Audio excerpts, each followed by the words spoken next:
This is the Used Car Dealer Podcast. Well, hello, Zach here, and we have a really timely guest on the podcast today, Jeff Martin, who's the Executive Director of the Texas Independent Auto Dealer Association, which is one of the largest independent auto dealer associations in the country. And Jeff's also Texas-based, and I can't believe I'm saying this, but it's snowing there. How are you doing, Jeff? I'm doing great, Zach. Thanks for having me. Yeah, a little unusual right now to be sitting here at 7 degrees in Texas, but it is a little unusual. So to get things started out, tell us about how you got into the business through the Texas Independent Auto Dealer Association and a little bit about your background. Yeah, absolutely. So I've been in the nonprofit association world for about 24 years now. I was working for a teachers association and started doing a little bit of consulting. And one of the associations that I was doing some consulting for was the Texas Independent Automobile Dealers Association. And then visiting with their executive director at the time, really felt like there was a lot of membership opportunity as well as other opportunities for growth in that particular space. After visiting with him for, probably not even a month, Zach, he let me know that he was thinking about retiring and asked if I was interested in the position. And here I am 14 years later. Wow. And for those unfamiliar with the TXIADA, give us a high level about the size and impact of it. Yeah, absolutely. So we have just over 1,300 members. 1,100 of those, roughly 1,100, are independent automobile dealers. But what we like to say, and there's about 14,000 licensed dealers in the state of Texas, independent licensed dealers in the state of Texas. But what we like to say is we represent about 68 to 70% of all of the used cars sold by independent dealers in the state of Texas. We represent that population. Wow. And if I'm not mistaken, Texas has the most dealer licenses for used car dealers in the U.S.? It's my understanding. It's interesting because it depends on how you issue a license. So California, Texas, we're a little different. In Texas, we issue it by rooftop. So, for example, if you look at CarMax, for example, they'll have roughly 18 to 19 licensed dealers in Texas, and they license each individual rooftop. In some other states, you can have multiple locations under one license. But the short answer to your question is yes, Texas is probably the largest state with independent licensed dealers. So a lot of used car dealers, they're aware that IADAs exist in their state, but they may not be members. Why should they join an IADA? And what does Texas Independent Auto Dealer Association do specifically for used car dealers? Yeah, it's a really good question. Obviously, the easy answer for me is everyone should be a member of the association. But the reason that they should be a member, and it's not just about independent automobile dealer associations. In my opinion, it's about associations in general. Now, if you're in a profession or if you are in an industry and that industry is your voice, you need to be a part of that. Associations are only as strong as the members who are willing to join the association. And then furthermore, Zach, the members who are willing to be active with that association.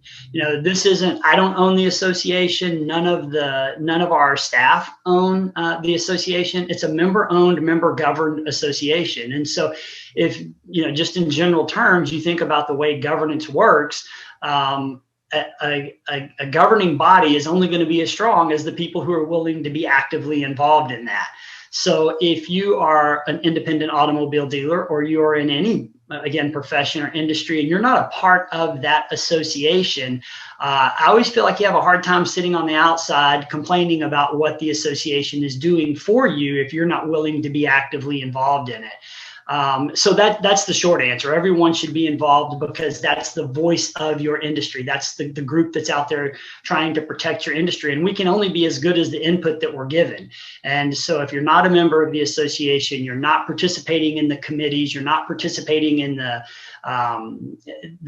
channels to get your message heard, then your view, frankly, is not being heard. And so And the second part of your question, as far as, to me, that goes hand in hand as far as why someone should be a part of the association, because it is, your voice. And so what the association does is, associations, their main function is to grow the influence of that association, and then ultimately take that influence and help protect and grow and educate the members of the association. And, we've got benefits, as do every association. We've got discount benefits for our members. We've got education that we put in place for our members to try to help them become better at their craft, or better, within their industry. But again, at the end of the day, it's about growing influence, and without the dealers joining the association, it makes it more difficult for that association to be powerful. And that's essentially what we've done here in Texas is, tried to focus on growing the membership and explaining that this is the voice of your association. If you care, or your industry, if you care about your industry, there's a good way to get involved and have a voice. So what was 2020 like from the lens of an IADA director, and what problems did you help dealers navigate? Yeah, that's a really good question. Obviously, because 2020 was so unique, we can't really compare it to something else and say, man, I remember back in 19 whatever, because 19 whatever just never happened. We haven't been through a pandemic. I think the easiest thing for me to point at is, and sometimes this, frankly, it's fairly easy for associations when it's very obvious what you need to be working on. It's not always super obvious that this is the issue that we should be working on.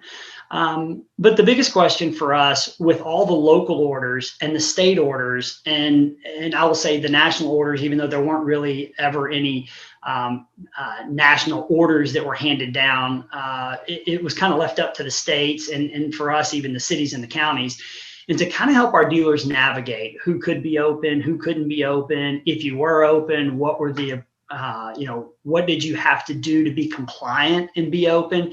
And then some of that too is what's the enforcement going to look like? We have over 150 counties here in Texas, and obviously more cities than that. And the state didn't originally come out with a specific order, although in fairness, I'll say the state never shut down the Department of Motor Vehicles either. So we took that as an indication that we could be open. We did need to be in a position as dealers to be able to provide transportation. And in a state like Texas, public transportation is not readily available everywhere. People were still having accidents in cars. They were still having cars that needed to be replaced. And so we needed to make sure that our members understood how they could, their role in that. And so it was just very, very obvious in 2020, starting really the end of February, 1st of March, when we started, the pandemic really was kind of in full swing here in Texas. To help our members navigate through that in March, April.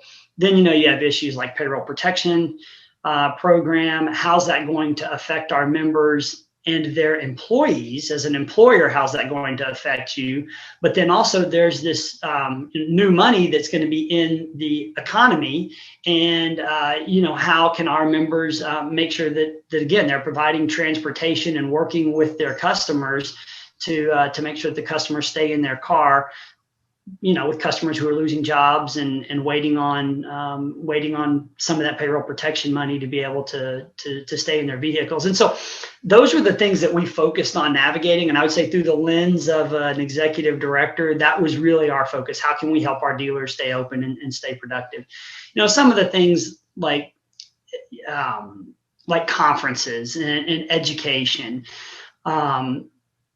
For us, it was unique because we had to look at new ways to deliver that same that same message, or how are we going to be able to make sure that our members are staying compliant? How do we get best practices out in front of our members when we're so used to having our in-person conferences, which you've been at our conference numerous times, and we've always felt like they were very, very successful. But I think for us, what we had to do is to say, how can we deliver that same message? There are some members out there that are depending on us, but just through a different platform. And those were, as an association person, those were kind of unique, interesting, fun, challenging times because we'd just never done anything like that before. How have you seen used car dealerships evolve over the last 14 years that you've been running the Texas Independent Auto Dealer Association? Wow, 14 years. Yeah. The biggest evolution has certainly been technology. And I think it's kind of the throwaway easy answer because technology seems to just change so rapidly. And then that's such a broad answer too, technology in the vehicles, technology in purchasing the inventory, technology in shoppers online. And then certainly over the last year, technology and being able to deliver vehicles. We've got a lot more of our members who are looking at touchless delivery points, which, there have been some used car dealers who've been on the cutting edge of that for the last 5 or 6 years, but no one was forced or pushed to kind of go in that direction. And over the last year, we as an industry and as used car dealers have kind of been forced to move in that direction. So technology is the easy answer, but also funding.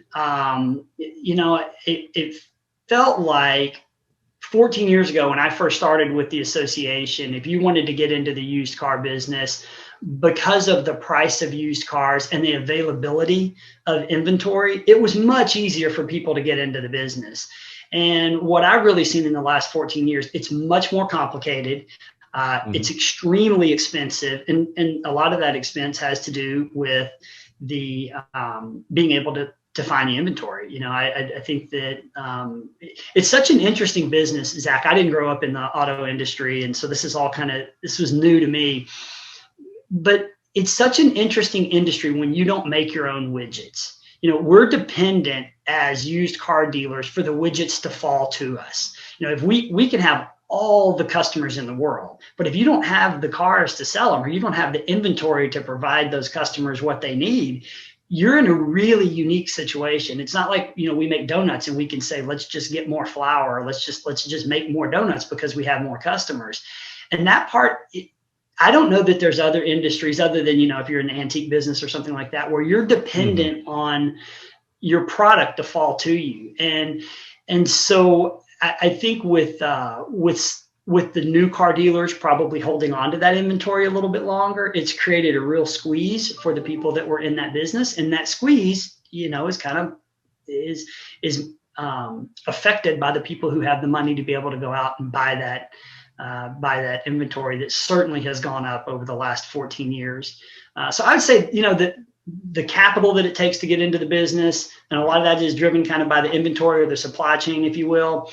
And then it's a complicated business, and the technology, while technology is making things a lot easier for our members, you also have to be willing to kind of take that plunge and say, I'm going to invest in, search engine optimizations. I'm going to use my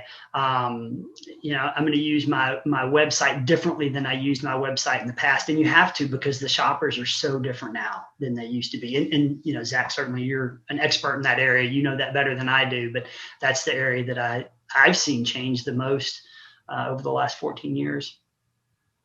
So compliance, it's often overlooked by used car dealers or not taken as seriously as it should be. From your lens, what have you learned about the importance of compliance for used car dealers? Yeah, man, that's a great question. And, that's one of the things that we really focus on as an association here in Texas. I mean, we consider ourselves kind of the know-it-all when it comes to compliance. And if we don't know the answer, we know who to call to find out what the answer is. And it's overlooked because it's not any fun. It's kind of like taking your medicine, and dealers need to be compliant. They need to stay compliant, and you can overlook it and overlook it and overlook it. And then all of a sudden, one of the state regulators shows up or something happens, and then you're scrambling around to try to figure out, have I been doing things right for the last 4 years? Well, it's a little late at that point, once the regulator shows up or once the state agency shows up to say, man, have I been doing things appropriately over the last 4 to 6 years?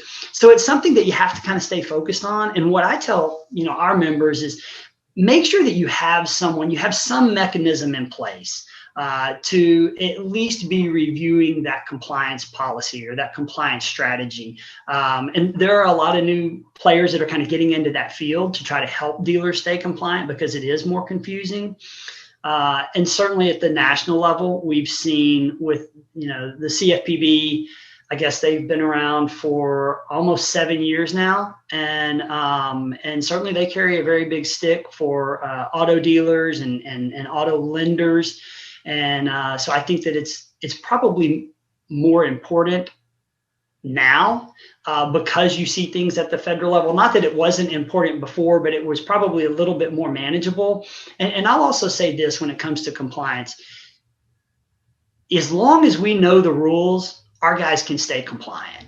It's when the rules are changing and when we don't really know, and I'll give you an example. We always felt like with the CFPB, they took the position that if we see you doing something wrong, we'll come out and we'll let you know what it is that you're doing wrong. And we'll let you know by way of a fine.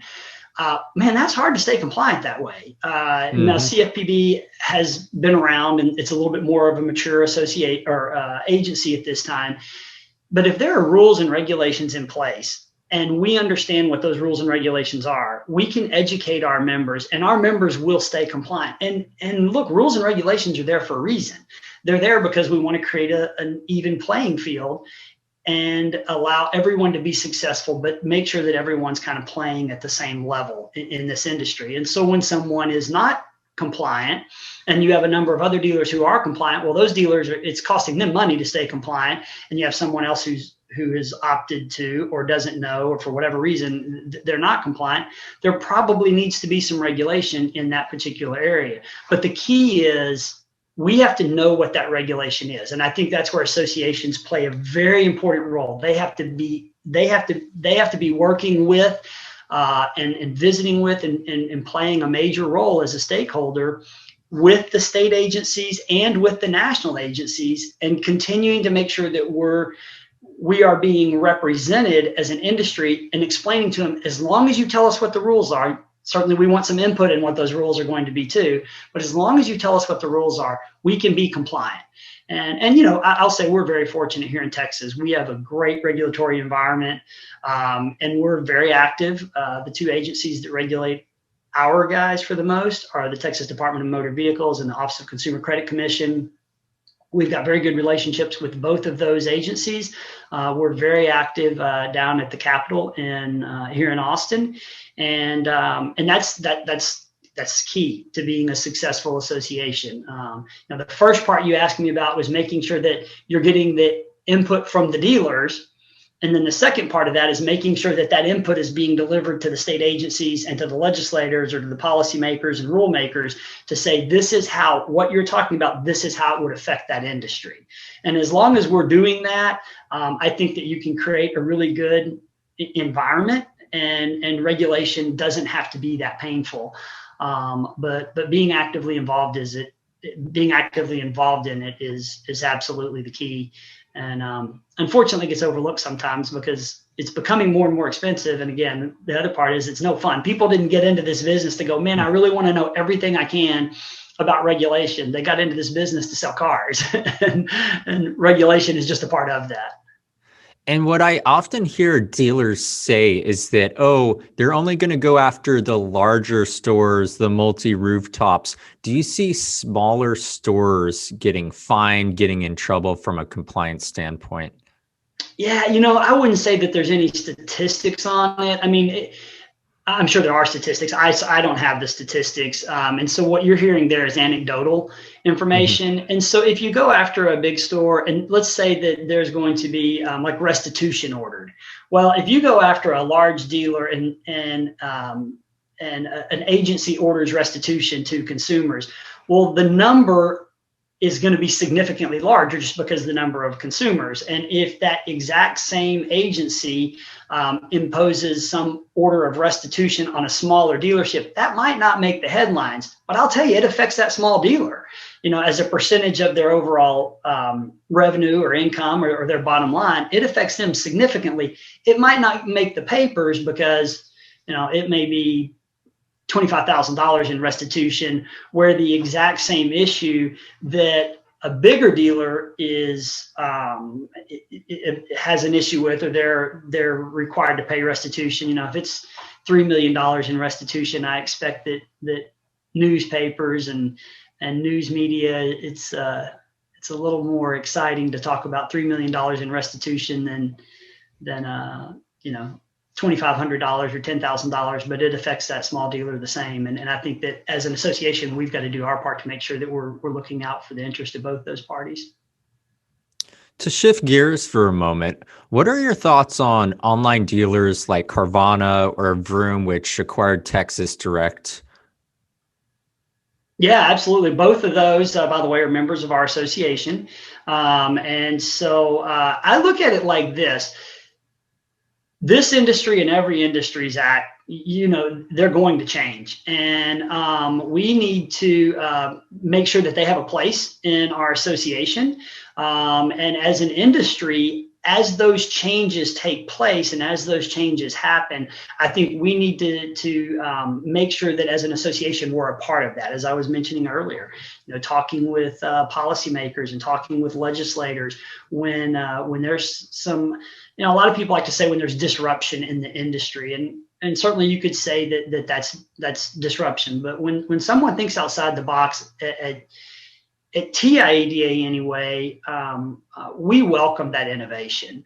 We don't ever feel like, and associations, in my opinion, should be that way in general. Associations need to represent everybody. They don't need to pick and choose whether they're going to represent the big guys or the little guys or the buy here, pay here guys or the retail guys or the car delivery guys or whatever the case may be.